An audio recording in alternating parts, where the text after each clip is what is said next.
और अगर आपको सबसे ज़्यादा तनख्वाह चाहिए तो San Francisco, Sydney, Oslo, Melbourne या लंदन जाएं। सर्वे के मुताबिक इन तमाम ममालिक में मुलाजमीन को लग्जरी लाइफस्टाइल, अलाउंसेस, आसाइशों से भरपूर घर, राशन, बेहतरीन खाना और मेडिकल दिया जाता है।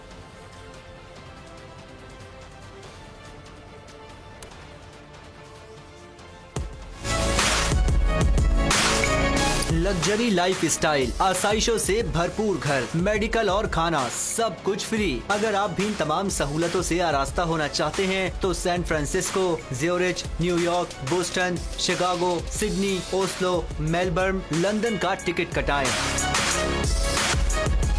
दुनिया भर में मुलाजमीन को सबसे ज्यादा तनख्वाह देने वाले शहरों की फहरिस्त जारी कर दी गई। एशियाई ममालिक भी टॉप 10 में शामिल। जापान, चीन, भारत, हांगकांग और कोरिया भी सबसे ज्यादा आमदनी वाले ममालिक बन गए। इन तमाम ममालिक में मुलाजमीन को मेडिकल से लेकर खाने तक सब कुछ फ्री दिया जाता है।